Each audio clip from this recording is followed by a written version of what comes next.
Vamos identificar os desperdícios dentro da filosofia Lean? Hoje nós vamos falar de estoque, um dos desperdícios que acontece em muitas organizações. Estamos começando mais um Confrariando.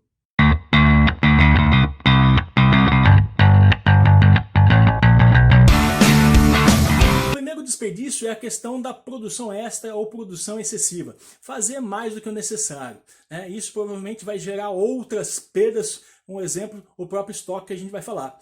Mas é produção excessiva. O segundo desperdício que a gente tem é o próprio estoque que a gente está falando, né? Estoque excessivo ou falta de estoque. Então a gente vai classificar aqui apenas como estoque e na sequência a gente vai explicar um pouquinho sobre isso. Depois, a gente pode também ter o desperdício de falta de qualidade. Não fazer corretamente. Não fazer certo da primeira vez, tá? Esse é o terceiro desperdício. Um quarto desperdício é a questão da movimentação de pessoas, né? As pessoas se movimentam, andam dentro da organização. Outro desperdício que é transportes. O transporte aí de materiais e produtos. Da mesma forma que eu falei que pessoas podem se movimentar, os produtos às vezes ficam sendo movimentados, sendo transportados dentro das organizações ou entre organizações, mas não agregando valor e aumentando o lead time, aumentando o tempo de entrega. O sexto item e o sexto desperdício seria atividades necessárias. Existem atividades que você faz na sua rotina do dia que você já parou para pensar se realmente é necessário fazer ela? Então esse é um tipo de desperdício. E o sétimo aí é a espera, né? Máquinas, recursos, pessoas parando, esperando para ser processadas, para ser movimentadas, para serem entregues, né? Então esses são os 7 tradicionais. Nós acrescentamos outros 2 desperdícios. O não aproveitamento de ideias, ou seja, não aproveitar as pessoas, não valorizar a força de trabalho, a mão de obra e as pessoas, o capital humano da organização. Esse é um desperdício tremendo.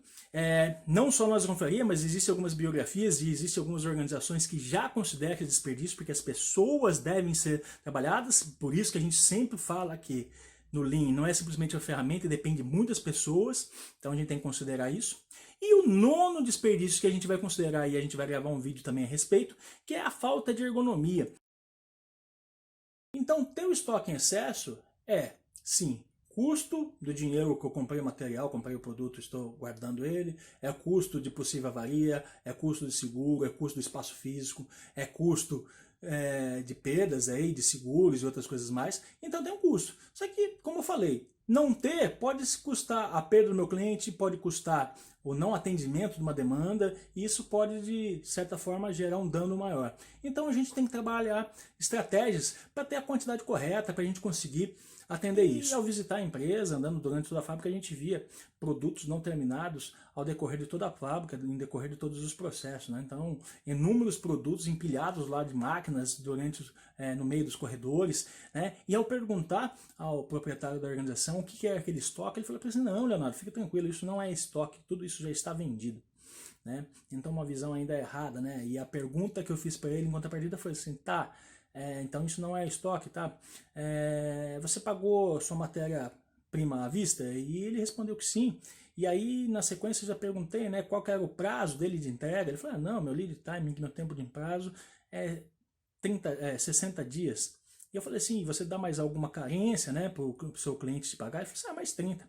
Ou seja, ele demora 60 dias para produzir, mais 30 para receber, ou seja, ele recebe com 90 dias. E durante 90 dias ele já pagou a matéria-prima dele. E provavelmente já foi pagando os funcionários dele, ou seja, pagou 3 meses os funcionários, né, e o salário e todos os outros tributos. Ou seja, mesmo vendido, aquilo é um estoque, está gerando custo para ele. Se ele conseguir rodar aquilo mais rápido, ou de forma mais coesa, ele vai estar diminuindo esse tempo dele, o que a gente chama de lead time, e consequentemente ele vai estar reduzindo os custos dele. Então, olha só como que é importante entender isso. E esse estoque a gente fala durante a fábrica, então, a gente fala muito de estoque de matéria-primas, componentes, quando a gente compra para produzir ou para agregar algum valor e entregar ao cliente, ou mesmo do produto final lá na ponta da cadeia, mas a gente tem muito disso de estoque durante o processo. Então a gente tem que tomar muito cuidado e entender, né, o que são estoques. Então tudo que é material, produto, parado, aguardando por algum motivo, é estoque. Como a gente falou, a gente pode e deve criar estratégias para se ter um melhor estoque e para atender algumas eventualidades ou dentro do meu mesmo escopo, da minha meta, dos meus objetivos estratégicos, ter um diferencial competitivo. Tendo isso claro, tudo bem, mas não é simplesmente sair produzindo, sair comprando, estocando, simplesmente por estocar. O estoque, geralmente, o que ele gera? Gera essa questão de custo, que a gente está falando muito, mas o estoque excessivo, muitas vezes, nos ocupa um espaço muito grande, então isso é complicado, então a gente precisa pensar nisso, né? É comum muitas vezes ser chamado para fazer alguma avaliação, para fazer alguma consultoria, o pessoal fala, a gente não tem espaço, e aí a gente vai avaliar, tem um excesso de estoque, né? E aí a gente vê às vezes, não só produto, como eu falei aí, no meio da fábrica, mas às vezes produtos, matérias-primas que não se usa mais, guardadas, assim como produtos que não saem em excesso, né? Então a gente às vezes faz algumas continhas e a gente chega lá na ponta, lá no produto acabado, lá no almoxarifado de produto acabado, e a gente faz uma conta e a gente vê que tem produtos lá que foram produzidos em algum momento, ou foram comprados em algum momento por ocasiões N decisões da organização, mas que está parado lá 6, 7, 8, 10 meses, às vezes até um ano, né? E aí muitas vezes a gente não tem espaço, então a gente quer expandir a fábrica, ou não tem um dinheiro para investir num treinamento, coisa do tipo, porque a gente tem um dinheiro parado lá, né? Então, são coisas que a gente tem que começar a pensar, né? Como que primeira coisa, identificar onde está meu estoque, por que acontece aquele estoque, se eles estão coerentes ou não com a minha estratégia, com o atendimento, e tentar minimizar. Mesmo estando coerente, a ideia é sempre estar diminuindo, sempre trabalhando com uma margem menor, mais próximo do necessário, né? Por isso que a gente fala muito do sistema puxado, né? Ou seja, puxado em função da demanda, em função do pedido ou em função de uma previsão de demanda mais adequada. Uma empresa de construção civil, né? O que eu vou estocar, o que eu vou comprar, em que momento eu vou comprar para garantir que eu tenha todos os componentes no momento ideal, né? Então não adianta eu ter excesso ter excesso de cimento e não ter areia e não conseguir fazer a massa, não conseguir fazer ali a mistura para poder levantar os tijolos na minha construção. Mas em serviço eu tive uma vivência numa organização, uma instituição de ensino, onde nós tínhamos a produção de livros, né? Então para fazer um livro tinha basicamente 5 etapas, né? A produção propriamente dita, o escritor fazendo os capítulos, sequencialmente tinha uma revisão, depois tinha parte ortográfica, depois ia para diagramação e depois para gráfica. Então tinha 5 processos. Basicamente cada livro que era realizado, desenvolvido, tinham 10 capítulos. E o que acontece, né? Lá se faziam os 10 capítulos, o escritor escrevia os 10 capítulos, aí ia para revisão, depois fazia a revisão dos 10, depois ia para a próxima etapa e assim ia. Ia andando em pequenos lotes, né, de serviço. Eu falei assim, mas estoque, isso é estoque de capítulos nesse caso. E aí, para a produção de um livro de 10 capítulos, levava em média 10 meses, né? E complicado, né? Para uma instituição de ensino que depende de um livro desse, se eu demoro 10 meses, eu tenho que fazer essa previsão com no mínimo um ano antes para mim poder começar a iniciar a produção, né? E isso é complicado. A educação, assim como outras coisas, é inerente a vários fatores, né? E muda muita demanda e muda muitas coisas.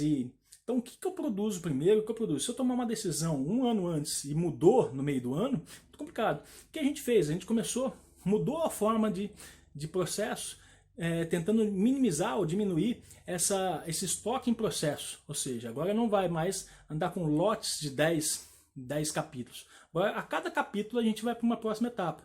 Isso, obviamente, houve uma quebra de barreiras, foi difícil no começo porque as pessoas não aceitavam, não acreditavam que isso podia funcionar em serviço, mas no momento que a gente começou, faz um capítulo, vai para o próximo segundo passo, depois vai, isso começou a fluir mais rápido. De 10 meses nós caímos para aproximadamente 4 meses para a produção de um livro. Ou seja, o que eu tinha que fazer previsão com um ano antes, agora eu faço com 6 meses, ou seja, eu estou fazendo a produção do próximo semestre. Paradigma de que estoque é só produto acabado, que estoque é só matéria-prima e que eu preciso fazer um bom negócio, comprar, muitas vezes até esfolar meu fornecedor para mim ter algum ganho. Não, se eu conseguir, eu posso até pagar um pouco mais alto, mas se eu tenho uma redução aqui dentro da minha empresa e consigo fazer que esse material tenha um fluxo mais rápido, né, e atravesse uma empresa de forma mais rápida, isso tem um ganho muito maior, né?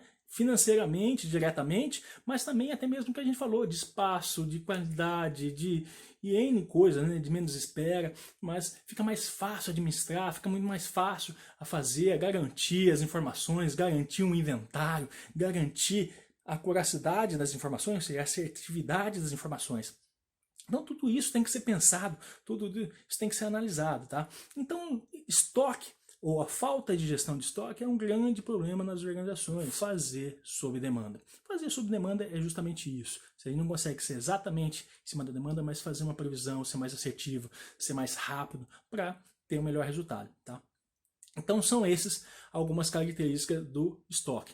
Então, um desperdício claro, que a gente falou, qualquer ou todas as organizações vão ter de alguma forma esse desperdício. Como a gente pode combater isso? Né? Fazendo melhores previsões, usando técnicas apropriadas para fazer previsões de demanda. Né? Depois, fazer o desdobramento disso, né? Então usar o método via sistema ou não do MRP, né? Entender como que um componente completo ele é composto e o que faz parte dele, como que eu desmembro isso, qual que é a árvore desse produto e como que eu agrego os componentes. Fazer os cálculos corretos, saber e ter uma maior previsibilidade, então não só do produto acabado, não só do que vai vender, mas também de tudo aquilo que eu preciso para compor aquele produto final. Então isso é uma das formas que a gente pode fazer.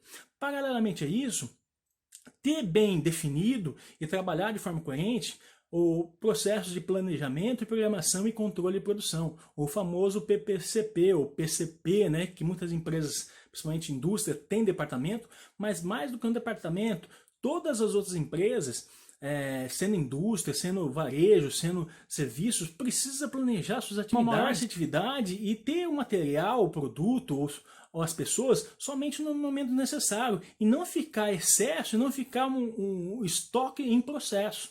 Então o PCP, o PPCP ajuda nesse sentido também. A questão do 5S é uma ferramenta que ajuda muito no gestão de estoque, porque ele limpa, organiza, elimina tudo aquilo que está a mais, né? Então também é uma das possibilidades. O Kanban é uma ferramenta bem legal de gestão visual, lembra que também a gente falou isso nos princípios, gestão visual. Então o Kanban ele usa as cores do semáforo para fazer movimentações de pequenos lotes. Outras ainda, né? Desenvolvimento de fornecedores, compras e produção de lotes menores, diminuir o lead time. Então não tem uma resolução única, né? Depende muito do negócio, do que realmente está acontecendo, porque a gente está falando aqui do efeito, né? Mas quais são as causas que levam esse excesso de estoque, né? Então, muitas vezes a gente consegue identificar isso logo no começo, quando a gente está fazendo um projeto ou de implementação do programa do Lean, né?